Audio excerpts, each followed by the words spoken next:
10 seconds. Okay. We're going to start now the webinar.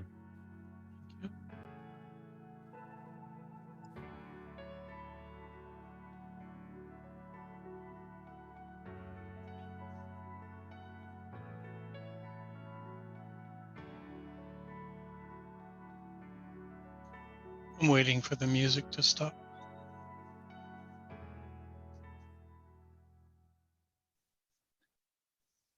Where's Waldo and where's Wally? Today we're going to be looking at some cool tech, and we welcome your participation. But first I'd like to define what do I mean by Waldo and Wally. Where's Waldo or Where's Wally outside of North America is a series of children's books depicting a cartoon character dressed in bright, unique clothing who hides in plain sight in a crowd, hoping that you'll find him. The challenge is more difficult than one might imagine. The parallel in the non-cartoon world are electric vehicles. You want to discover where they are, yet through their silence, they remain hidden in plain sight, particularly when parked. A new product, aptly named Waldo, enables any vehicle to be discovered, providing automatic alerts of their presence, whether moving or parked, in a manner that supports the identification of a location with precision for persons who are blind or partially sighted. The panel will include people from Key to Access, Blind Square, the University of Guelph in Ontario, Canada, and Bosma Industries for the Blind from the USA. The presentations will discuss the use cases at the University of Guelph with 40 electric vehicles on their campus grounds, and the use case from Bosma, an electric golf cart used across their campus. Fear and caution is dispelled with information. My name is Rob Nevin. I'm the managing partner of Blind Square, and I'm your moderator today. The panelists in order of presentation will be Barry from the University of Guelph. He's the manager of student accessibility services and has a Master of Social Work degree and more than 20 years of experience working in student affairs. Barry has a passion for equity, diversity, and inclusion, particularly when it comes to issues of intersecting identities. Then we'll have from Blind Square, Ilka Pritma, the CEO of MIPSOF. Ilka brings 30 years of experience in application development. His academic background is in usability, cognitive science, and product design. Ilka is the lead developer of the Blind Square application. And then we'll move into the team from Key to Access. Key to Access, first on deck will be Sophie Alatis. Sophie is the CEO and co-founder with Sarah Alatis Singh, who will be joining her as well. Sarah Alatis Singh is an attorney with a particular passion for equity in our built environment. Sarah co-founded with Sophie Key to Access to create cost-effective and easy to install technologies to promote accessibility. And then the last presenter, prior to opening the webinar for questions, is Jason Bailey. Jason is the CTO of Bosma Enterprises since 2006. He started as an IT consultant with them, which became full-time in 2009. Before Bosma, Jason was the IT consulting arena since '96. He's always looking for ways to grow in his field of technology and help his organization move forward with the help of technology. And we're glad to participate with Jason in all of those journeys. On to the presentations. Barry?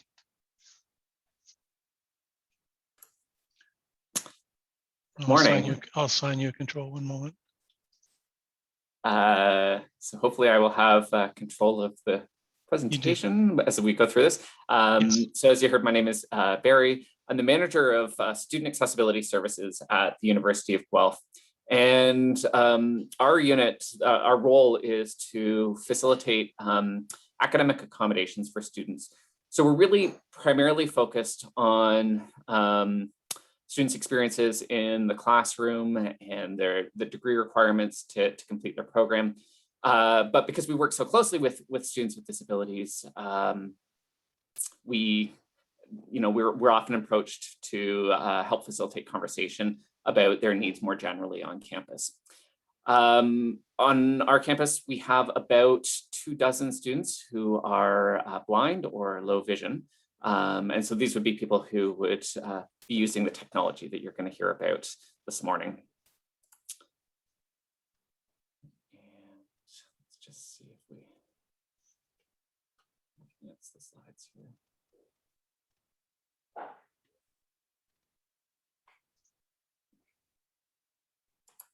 Shall I advance for you, Barry? Sure, that would be great. Thanks, Rob. So as some general context, the University of Guelph campus has about 30,000 students. And it's what we refer to as a pedestrian-oriented campus. So there is a major north-south walkway that's quite broad, and then several walkways that run east-west. And the main entrances for most of the large buildings on campus face onto these walkways. The roadways are often on the perimeter of campus, and you know, the intention really is that people are able to access kind of any point on campus by walking or using a mobility aid.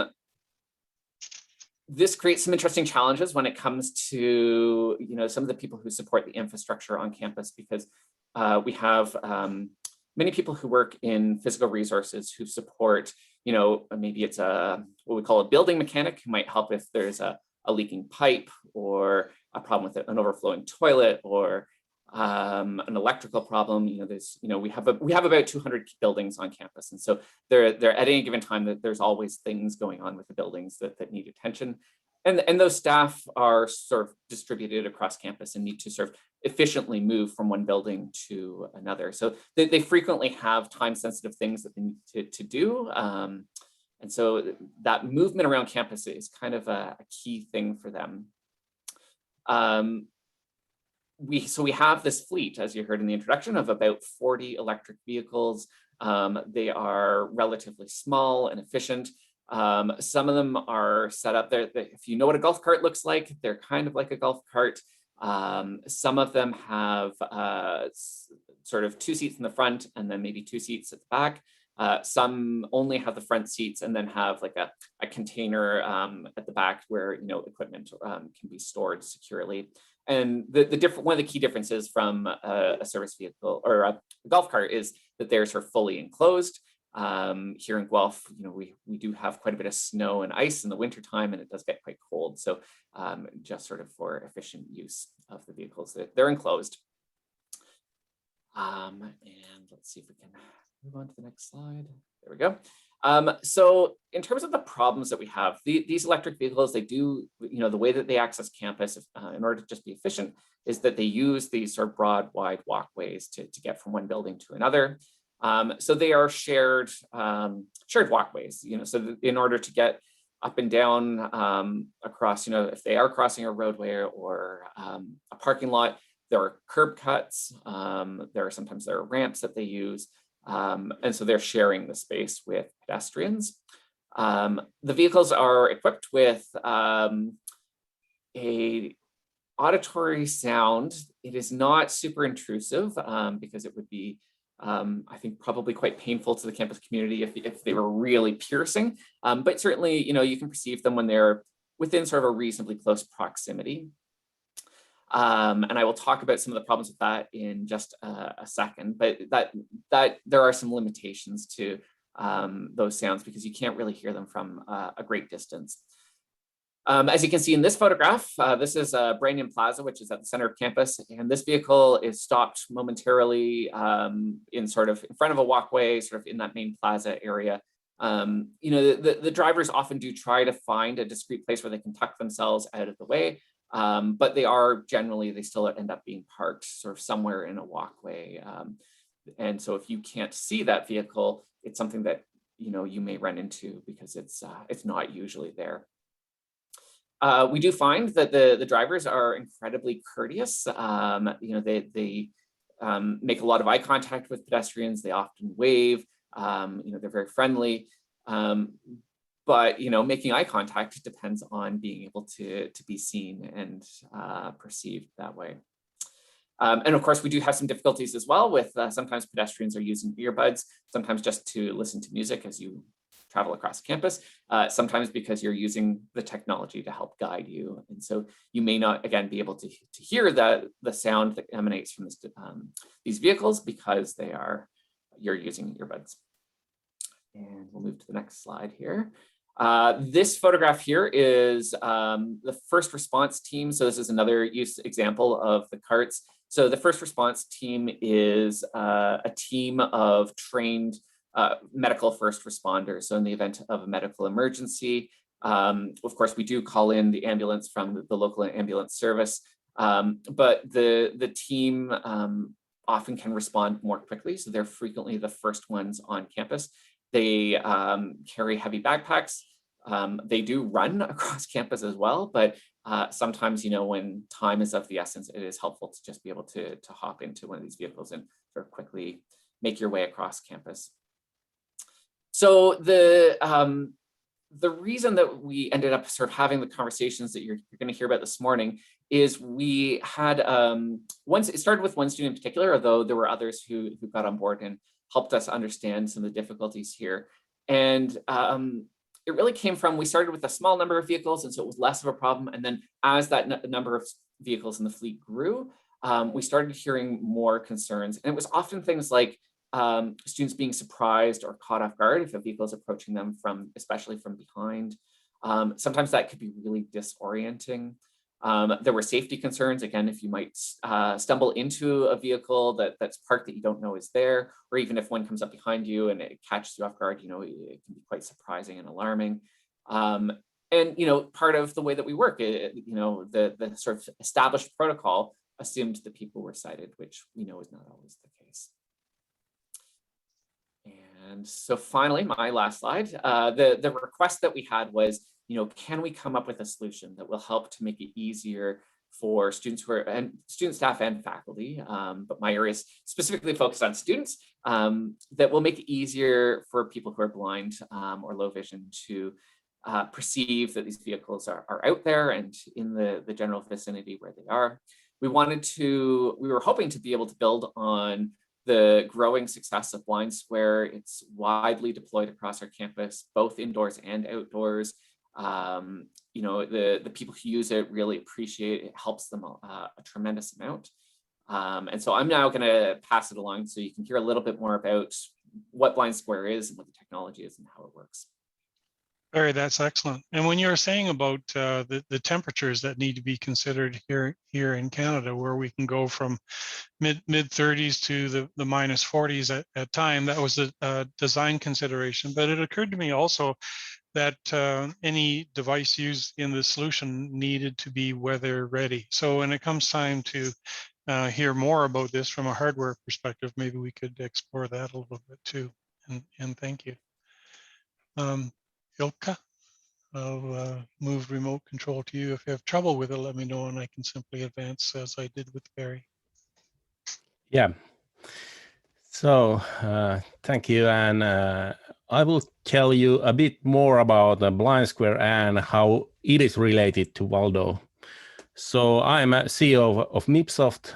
It's a company here in Finland, and its main product is an app called Blind Square.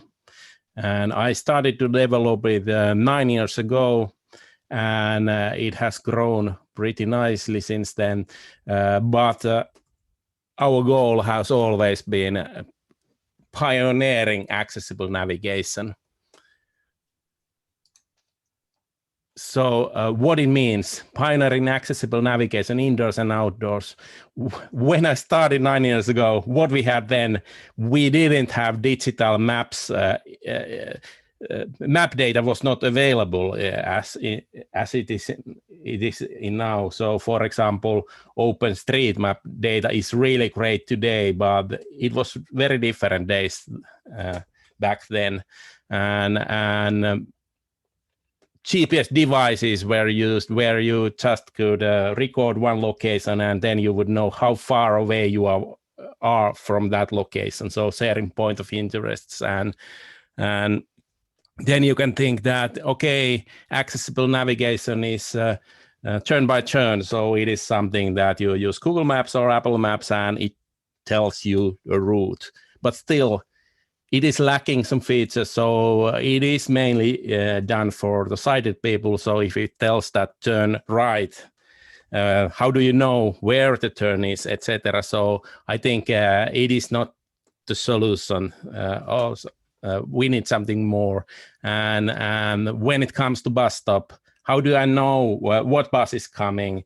Or if you are just walking, we want to describe your environment, post office 30 meters, 3 o'clock, etc. So give you more information of your surroundings, even if you are not going from A to B. And then when you come to indoors, one of our users said she's blind again when she gets inside, when GPS is not working. So how we can make that situation better. But on the next slide, I will have... One moment. Yeah. I have a... Yep, now I have control, I hope.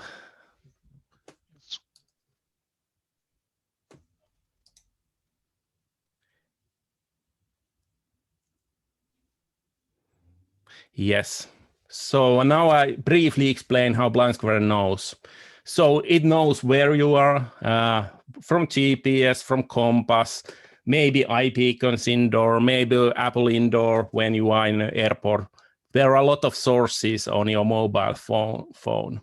And we connect to a lot of different data sources. So it can be OpenStreetMap for street information intersections. It might be restaurant menus that we can make accessible. It might be Uber to allow easy access to order Uber, public transportation, etc., etc., etc. We have a lot of those. Then we add some Blind Square magic and we produce spoken instructions with 26 languages. So you just put your phone in the pocket and start walking and you will start hearing a description. So that is briefly what Blind Square app itself does. And beyond that,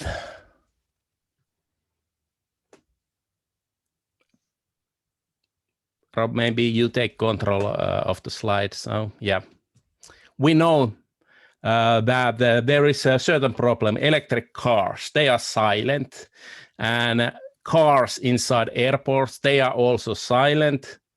E-scooters is one example, they are silent, and even parked e-scooters, they can be dangerous if you don't know them. And we did some recent studies also with, for example, Toyota, that the electric cars, how silent they are and how dangerous the situation might be if you are blind and you don't know about the car. So next slide. So we know new hardware is needed, but we are not a hardware company, but we know what hardware would be needed. And we knew also Key to Access company in Canada that did have some nice hardware already with almost right features. And we got funding from Bell Mobility in Canada. So we have worked together with them to provide some accessibility features to Bell customers. And then Lions Club also secured funding to installing these 40 EVs on University of Gulf. So that's how we started. Perfect. Thank you, Ilkka. I will move the baton over to Key to Access, Sophie. Sorry, I think I may have skipped ahead a slide. Thank you, Rob. So you heard a little bit from Barry about the problem that existed at the university with the electric maintenance vehicles, but also the solution, the accessible solution that they already had in place for their students that have sight loss, Blind Square. With Blind Square, the students are navigating around campus, but there remained this problem of these vehicles that move around, are never in a potentially logical position, and it's never consistent.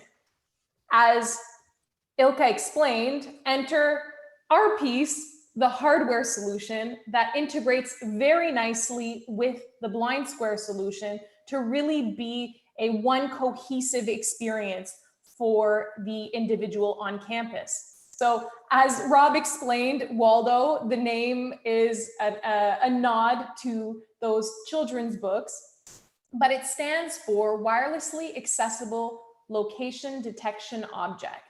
And I want to give you a little bit more insight on what went into the actual design on the hardware side. So again, we are the hardware piece and Blind Square is the user interface piece, coming together as a collaboration to really bridge this gap of these electric maintenance vehicles that are audibly invisible. Rob, next slide, please. Thank you. So in the development of this hardware component and a bit of background on key to access, what we really focus on is bringing solutions that require a hardware piece in order to inform the user of, or to enable the user to do something or to activate something or to be conscious of something. So in certain environments, and there's amazing solutions such as Blind Square that provide information, but in certain environments, there needs to be a communication with physical infrastructure. And that's really where we come in. In the use case of these electric maintenance vehicles, the main requirement was we need to make these vehicles audibly known. How can someone with a visual impairment engage appropriately on campus if there are these vehicles that will be parked in different positions, and even when they are driving, although they do emit a small sound, it's not sufficient to really indicate the location of that vehicle in the hustle and bustle of a busy campus life. So what we really needed to bring to the table was a distinct audible cue that would be emitted from those vehicles to let the visually impaired community on campus know that they are there. Now, what was really a great opportunity, and I think what our team together with Blind Square came up with as a solution, was to be able to identify two distinct states of the vehicle. And this is really powerful for the user, from the user's perspective. On the one hand, you have the challenge when vehicles are parked.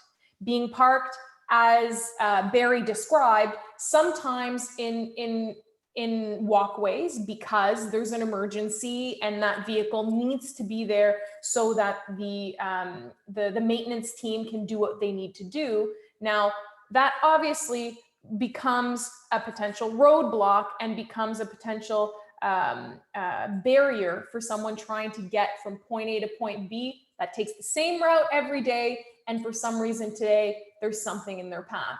So the parked vehicles pose a challenge. Now, moving vehicles as well pose a potential risk factor, and we wanted to be able to identify both. So the hardware really does that and provides a distinct, unique sound for parked circumstances and for moving circumstances. So really taking the ability to notify the user of this vehicle to the next level by giving them two different states. Now, as Rob explained, the University of Guelph is in Canada, and there are some weather considerations to have when introducing a hardware element. And what we discovered is not only does the hardware need to take that consideration, but the installation process is really the key to ensure that this hardware is protected from the elements. And that's really where we focused our energy, is on the proper installation of the technology.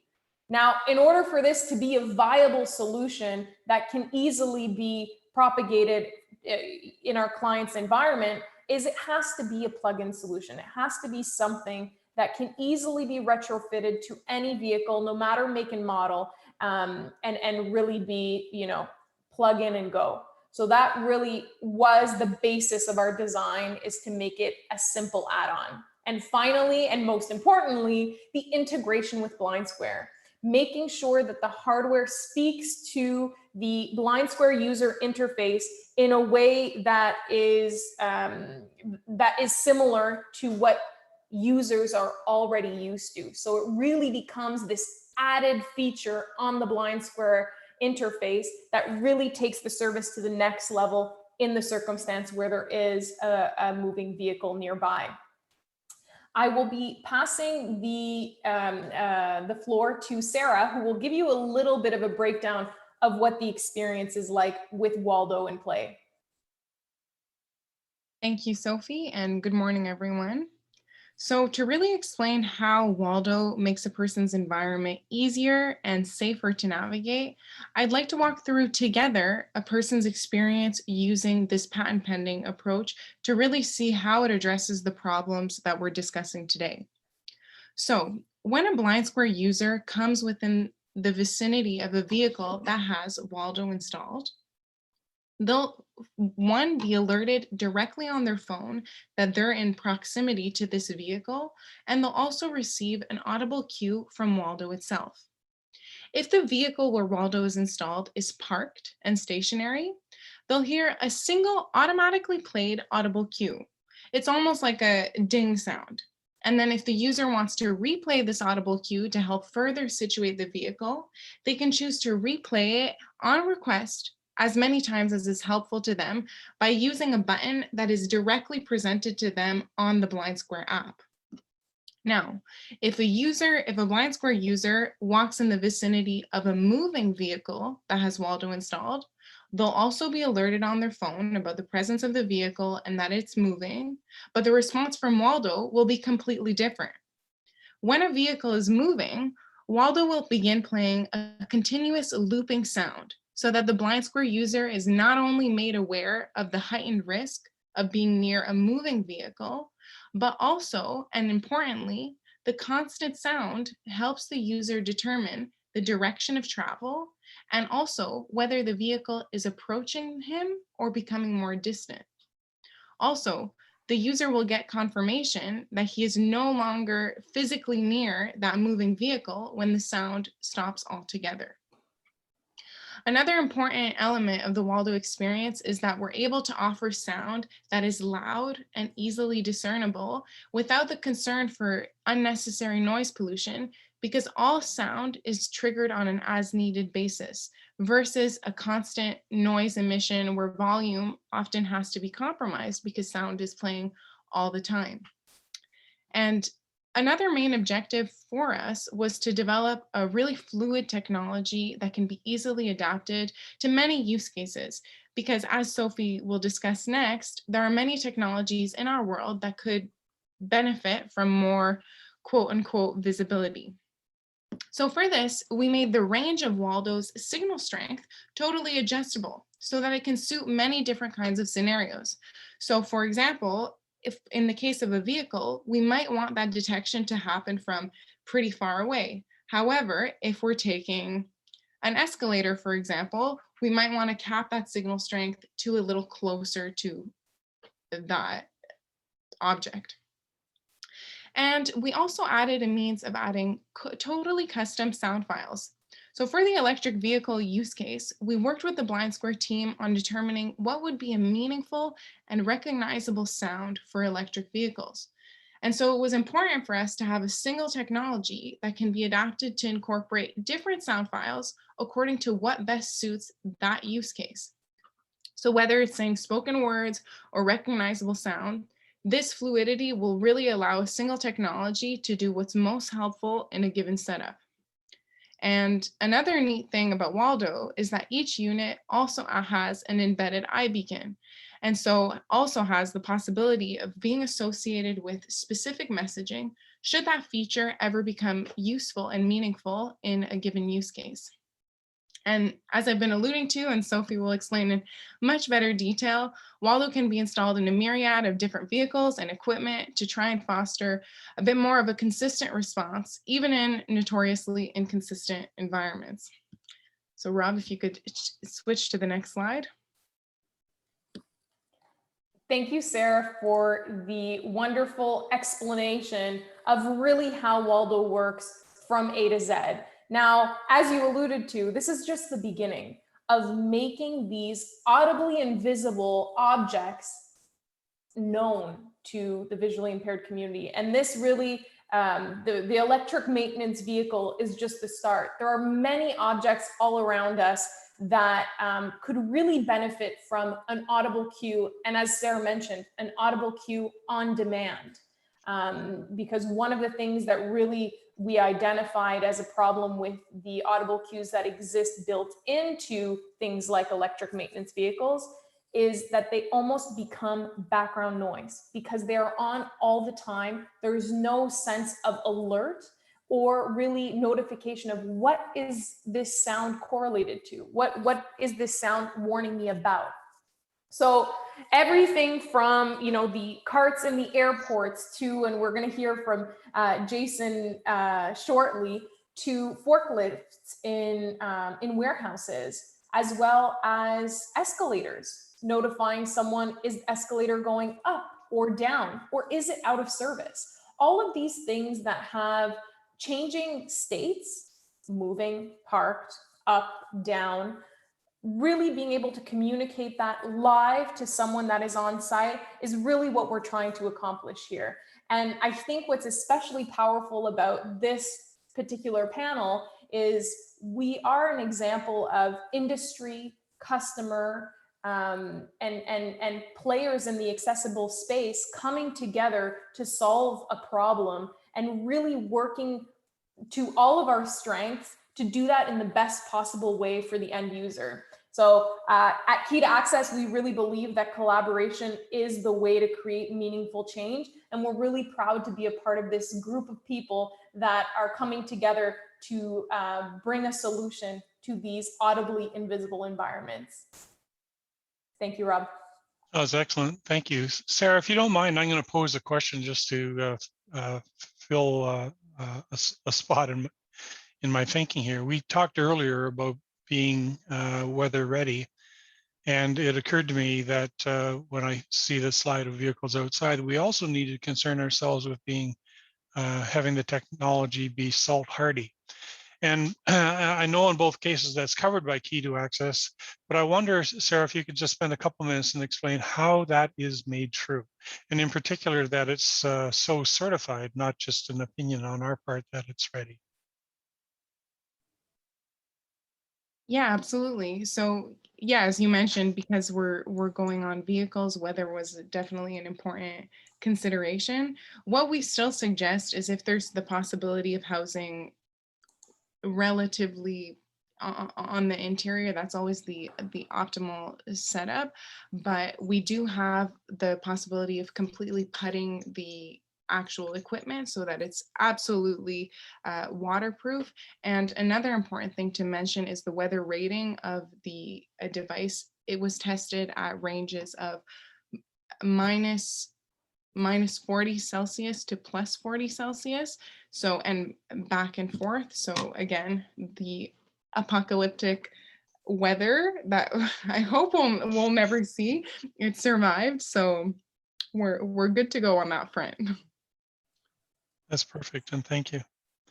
I'm going to turn to Jason at Bosma Industries, but before I do that, I just want to set the stage for Jason.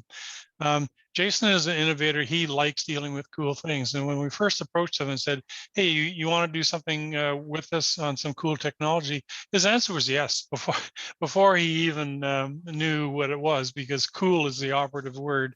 And we really admire that, because coming from cool, we find great solutions. But Jason, I'll turn the mic over to you, please. All right, thanks, Rob. Jason Bailey from Bosma Enterprises out of Indianapolis, Indiana, the Chief Technology Officer. We have about 225 employees. We're running about 65% of those employees are blind or visually impaired. So we kind of live and breathe that blind or visually impaired, world every day with all of our employees. We have a rehabilitation center that we're doing training for people to get them back on their feet after they've lost their sight or losing their sight. And then one of our major lines of business for our business and enterprise side is providing surgical and medical disposable devices for the VA hospitals. So we have 15 fork trucks that are moving products around our warehouse, constantly. So it's, very, very busy in that area. Rob, you can go to the next slide. So BOSMA, our mission is to create opportunities for individuals that are blind or visually impaired. And then our vision statement is equality for people who are blind or visually impaired. You can go to the next one, Rob. So for us, you know, as Rob mentioned, you know, we're always looking for new cool things. We're always looking to what we can, you know, better our company and better our employees with. So we've done OrCam glasses, you know, throughout the organization, ARIA access location. We're blind square in both of our locations. So it's definitely something that's really true to us. You know, we kind of look at, you know, things, how we can do, you know, anything different, cutting edge for someone to upward mobility for someone that's blind or visually impaired. So we implemented turret trucks. So we actually have visually impaired people that are driving fork trucks in our warehouse, which is a sight to see when you kind of take in perspective, you know, really what that community is and, you know, how it all kind of, you know, plays out. You know, everything in our building is brailled. We have QR codes that tie back into blind square, audio described, you know, things like that. We've braille or QR coded our vending machines to all of our employees, know what they're getting out of the vending machine all through blind square. So one of the things that the key to access, Rob, you can go to the next one, is one of their door pops, and those guys didn't really mention too much about that, but it's allowing someone with the Blind Square app to be able to open our doors without having to, you know, really touch it. So they can come up to our facility, use Blind Square, it automatically opens those doors, whether they're in a wheelchair or they're just blind and they have no idea where that button might be. The door will open automatically, gives them some extra descriptions on, you know, where our call box is, to call the receptionist to let them know that they're out in that vestibule. So it's just, it eliminates, you know, questions where the buttons are. It just helps, you know, that user basically getting into our facility. Great thing about it's easy install. I think we had it installed in 10 or 15 minutes, you know, fully functional and less than a day.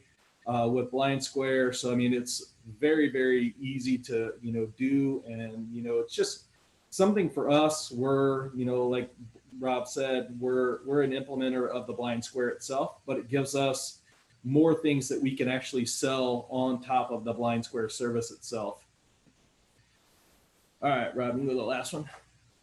And then Waldo, mentioned we have, you know, the fork trucks. Currently, we have it installed on a maintenance golf cart, like it's in the picture. So those guys are parking those around our, you know, campus, who knows where, kind of the same way as Barry. People are walking outside for exercise or getting to, you know, their Uber or, you know, bus. And a lot of times those can be parked on the sidewalk. So it's just knowing where those vehicles are parked. And then, so our next thing is really trying to get them in the warehouse and getting on all of our fork trucks. So if someone was blind, kind of lost in the warehouse, at least they know that those fork trucks are around, they're approaching them to where they have the understanding of their surroundings as best they can with the app and the technology that, you know, we can actually put in place. And again, it's just an additional selling feature for us. There's a lot of use cases. You know, Sophie and I have talked several times about different things and how we could actually use it. But for us, it's every new install is completely different, and just being able to kind of process what is next, and then what, you know, what can we change or what we haven't done with some of this technology. And for that, I'll turn it back over to you, Rob. Excellent. Thank you, Jason. Before I go to the attendees for questions, I just want to ask the panelists if there's anything else that has occurred to them throughout this presentation that you'd like to speak to. I'll turn to the same order before as first Barry, yes or no? The only thing that I'll mention is that I think that this project really illustrates how collaboration can lead to really great innovative solutions. Yeah, and thank you. Ilka? Yeah, I think IoT is now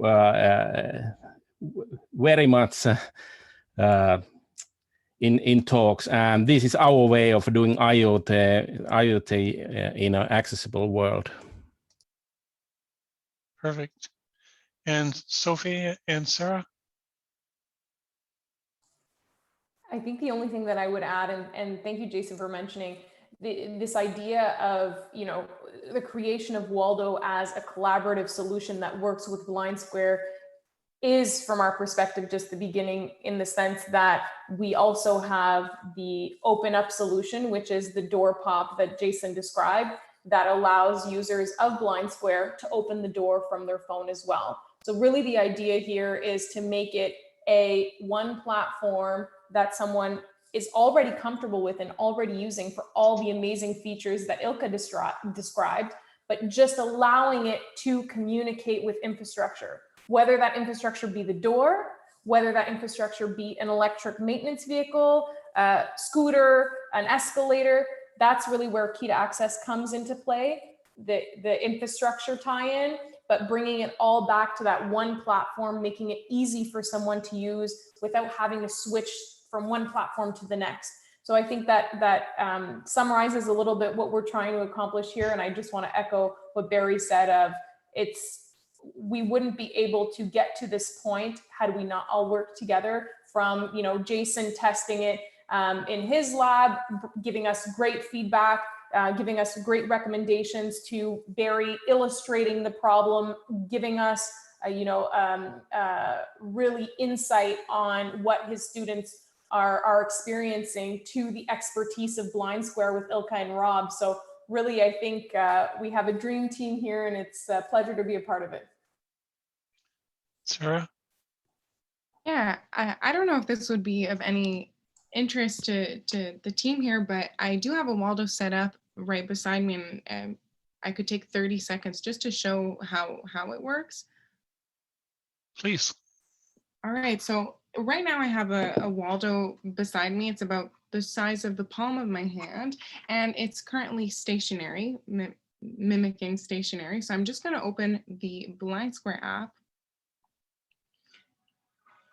Search places within radius of 25 meters. And once it picks up Waldo, it's going to show Waldo at the top of the screen. Waldo found. Electric maintenance vehicles. 0 moving, 1 parked. Sorry, my volume isn't too loud, but it said 0 moving, 1 parked, and we heard that automatic ping from the Waldo. If I want to further figure out where Waldo is, Blind Square presents me with this play locator tone option that I have the option of requesting over and over. I'm just quickly going to simulate a moving Waldo. And so I'll just put power on the Waldo as if the vehicle was turned on. And so now we're hearing that constant looping sound. I'll turn it off. That would help me determine where Waldo is, where the vehicle is moving. And I also got that same prompt on the Blind Square app. So just wanted to take that 30 seconds to show that. So thank you, Rob. Sarah, that raised the question, and because we're using beacons, the go-to thought might be beacon and battery. Is that true with Waldo? Yeah, so actually that's a great point. The neat thing with Waldo is that it's directly connecting to the vehicle. So it's using the vehicle's battery and power source. So once it's plugged in, you never really think about it again. It is an iBeacon, but an iBeacon with a battery you never have to change. Excellent. And thank you. Jason, anything else to add before I turn to questions? No, but thanks for doing the demo, because I think that puts a lot of it in perspective. And like I said, we're using it in a warehouse scenario, and it's a noisy warehouse, and you can still hear the audible tones from that vehicle. So it's definitely something that will catch somebody's attention, but nothing overbearing. Thank you. We had a question from Yolanda asking, hello, when will this hardware become standard? Sophie, do you want to take a run at that? Sure. So for us working in collaboration with Blind Square, we're really looking at establishing a network of distributors for this technology to bring it around the world and make it as easily accessible from a purchasing standpoint as it is accessible from a user standpoint. Now, that being said, we are in the early stages now. So the University of Guelph is the pioneer in this technology. And we really believe that once we have it, in a place, especially with the pandemic, we haven't had the opportunity yet to showcase it or to really communicate it at large with the University of Guelph as I said, the pioneer behind this. Now that things are reopening, thankfully, we will be in a position to really communicate what the experience is with Waldo at the university, and again, make it available through a distribution network, hopefully in your country or in your city very soon. But feel free, if you're interested in this technology, or if you're a company that works in this space, please feel free to contact us directly, and we can work on what makes sense of a plan to make this available in your community. And maybe we can share our contact information at the end. Excellent, and thank you. Yolanda, I want to make sure that answered your question fully. If not, feel free to chat back. Lyle Williams poses the question, does Waldo have voice control too, or through the mobile device? Ilka, do you want to take that? Yeah, so first of all, we like hands-free solutions.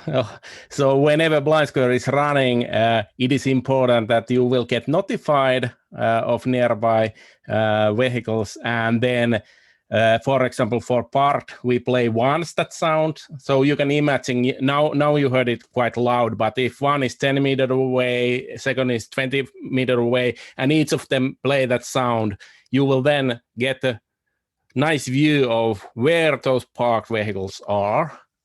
So maybe it was enough for you. And then if you want to hear that again, there is possibility to use your app to relocate them, and moving vehicles, they will give that constant sound as long as they are in Bluetooth range. So it is kind of automatic that when they come to Bluetooth range, they start to make that noise. And when they drive away, they get silent again. But then, of course, if you want to hear it in Blind Square, normally you would use voiceover from the screen, but we do have also possibility to use spoken commands, so you can ask, for example, to open door to locate Waldo. And we have also possibility to control some features from your Apple Watch, or then with your headsets, play, pause, stop, next functionality. So all these options are available. Very good. This webinar represents the span of the globe, and we have, as part of the presenters, Canada, the US, and Finland involved. But now we're reaching far into the southwest from us to New Zealand, and a comment from Thomas Bryan, who appreciated the demonstration and said, thanks, great stuff, and explains how well it works. And moving ahead, another comment from Thomas. He says, as a Blind Square user and supporter, is there a way to also have access if one doesn't have a mobile phone? And focus here is Waldo, but you may want to touch on open up the door opening application as well. Sophie or Sarah?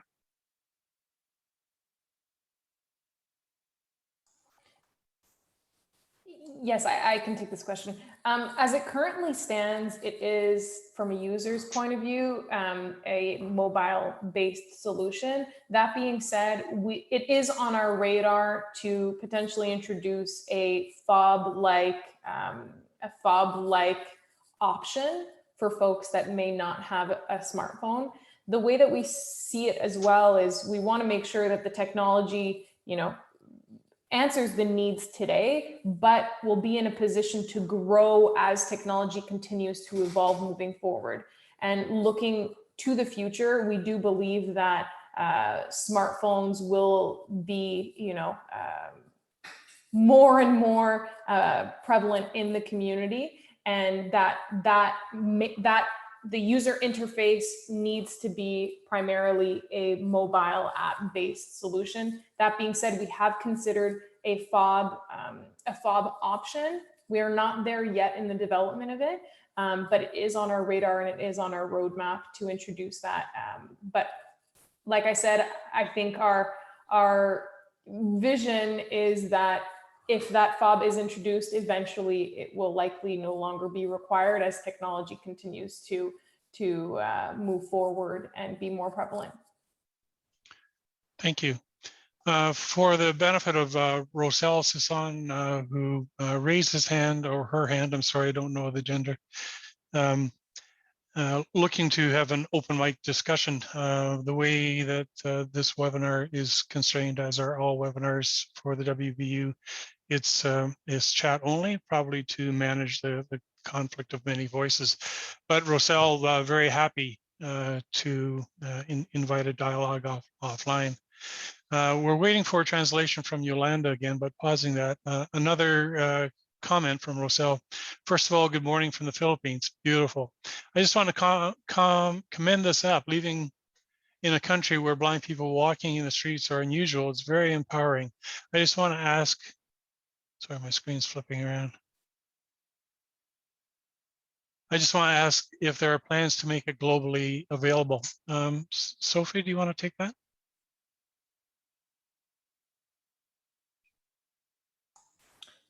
Sure, yes. And I apologize, it's always to mute and unmute. There's always a little bit of a delay there. Yes, that really is the plan, and working with great organizations like, BOSMA that really have feet on the ground, know the local community, know the local need. That's really going to be the way that we will be bringing this to the world. Again, we are in the early stages, starting in Canada and then in the US now as the second place, BOSMA having it on one of their vehicles. It's going to be a step-by-step, but the way that you will see it in your community will be through local representatives that really know your local needs and the local clients' needs. You can contact us directly during this transitionary stage as we onboard these distributors. You can contact us and we can share it maybe in the chat, but feel free to email info@key2access.com, and the 2 is number 2. If you have any ideas of distributors or local organizations that you would like to be involved in this venture, please feel free to send them our way. And we always like meeting new companies in this space. And Sophie, one thing to add, you are already CE certified, so there is no such limit, so you can sell it globally. Correct. Moving to another question from one of the panelist observers. In respect to ORCAM, O-R-K-A-M, could you inform us more clearly about it? All you said it had to do with Blind Square. Thank you. So we're not using ORCAM with Blind Square. ORCAM is just something separate that we're using. And what they are is glasses that will do OCR. It'll take a picture and it can read back to you almost real time what it's doing in an OCR format. You can do up to, I think it's 100 zoom in. So we've got guys in our warehouse that are reading boxes from 35 feet away that are able to take a picture and, scan it with the glasses and then be able to, have it read back to them what's on that barcode.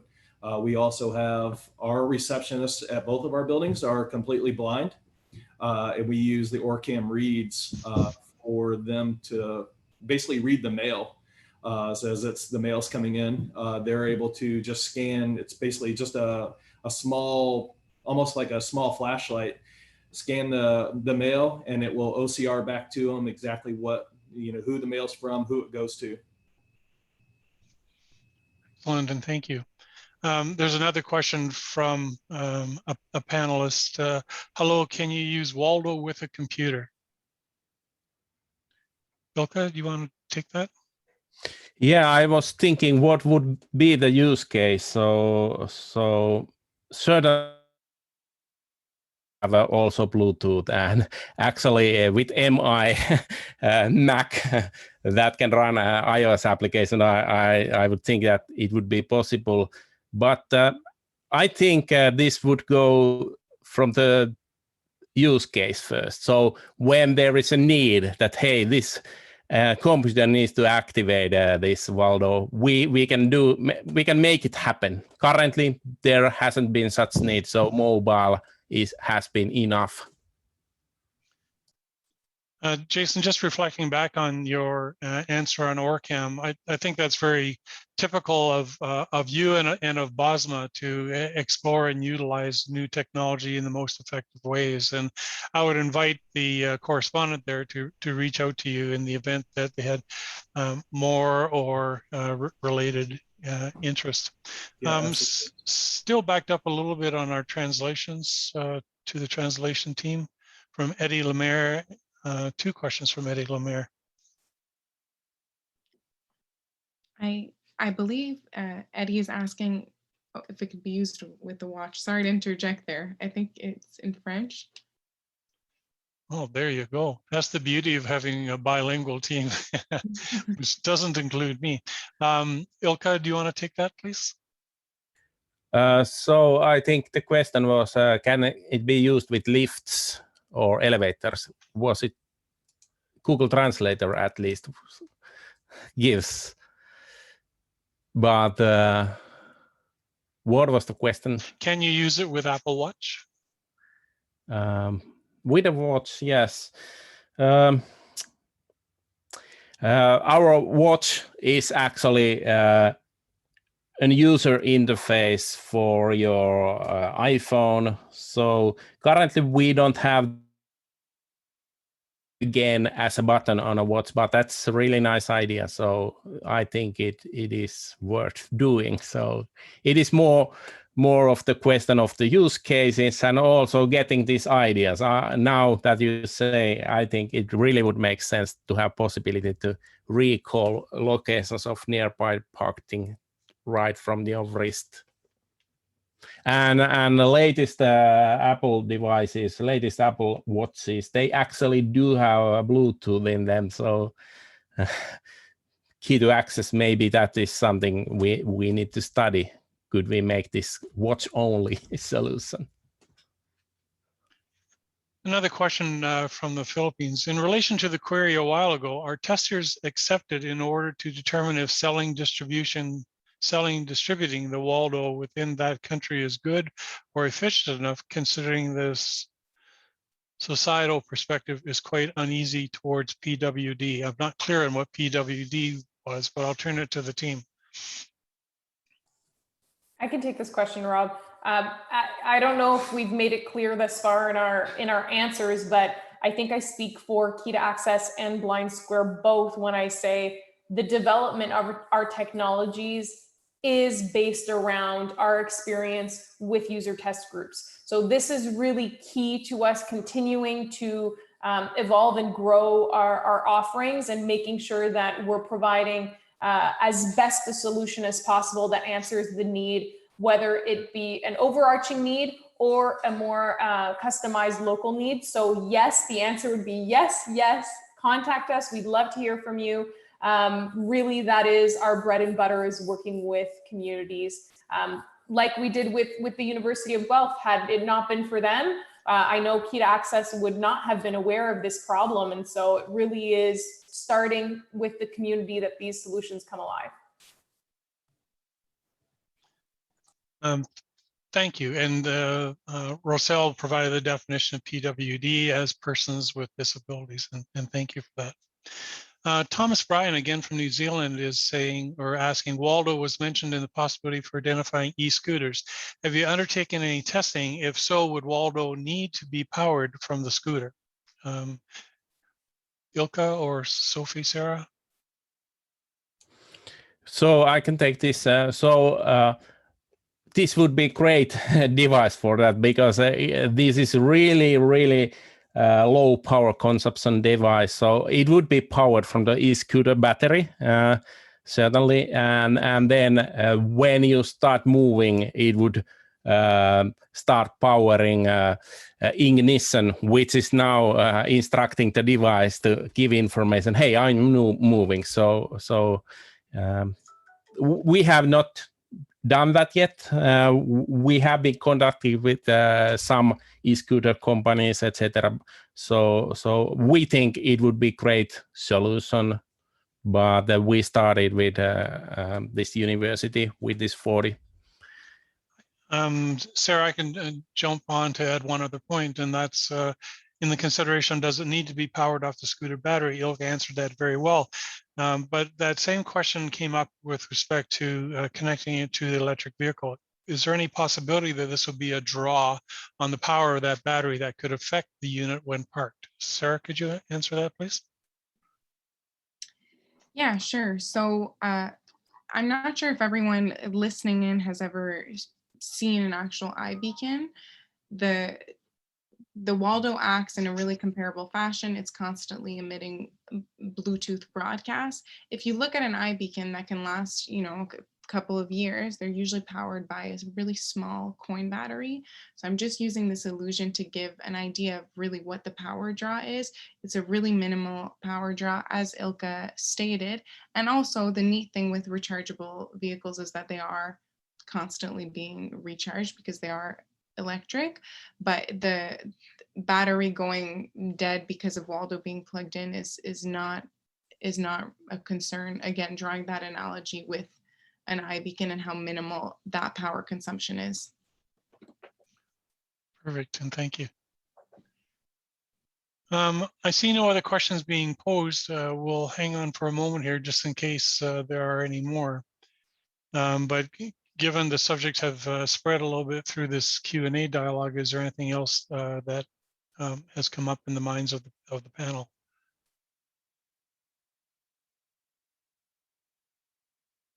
Everybody's smiling. I think I think we're at a happy state. So I want to invite the following, that for the panelists, for those observing, translators or the ONCE team, or in particular the attendees, if there's any questions, we are open, we are available.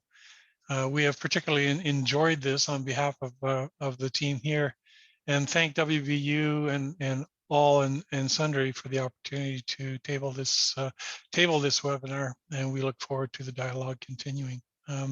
Just as a wrap up, can we go down through the team for your farewells? Barry, then Ilka, then Sophie, then Sarah, then Jason, please. Yeah, just one of the things that we heard as we were going through this presentation is that the pandemic has sort of slowed some of the community recognition of the technology and sort of use of the technology. But certainly the discussion with students has been overwhelmingly positive, and I think it's been consistent with what we've heard this morning from the participants, is that there's a real there's lots of questions, but I think that there's also a real appetite to see this kind of technology broadly available. And so I'm just so thankful for the opportunity to be a part of this project and to see it rolled out on our campus, but certainly with the hope of seeing it used more widely. Excellent. Ilka? Yeah, when I started this journey almost 10 years ago, starting to support visually impaired, I didn't know any blind person, but I started building something that I was thinking that it will be useful, bringing end users really early to start building communication between solution builders and then end users. And during that journey, I have kind of learned different needs. It might be that we are building something, but at the same time, I learned something new. And this was one of the cases that I saw how dangerous situations there might be. And it was really nice to find this group to make this really happen. And yeah, thanks. Sophie? Yes. So first, I'd also like to thank the WBU for having us. It's great to be able to speak on this platform and to speak to all different corners of the world, as we've heard from the questions. And I also want to thank Rob. Excellent moderating. You really kept us in line. So thank you for letting this conversation flow where it did, and it was organic, and it was great to share the floor with everybody, all the panelists. Thank you. Thank you. Sarah? Just want to echo everyone's thank yous to the WBU, to you, Rob, and also to this wonderful panel. I was really glad to speak alongside everyone here today.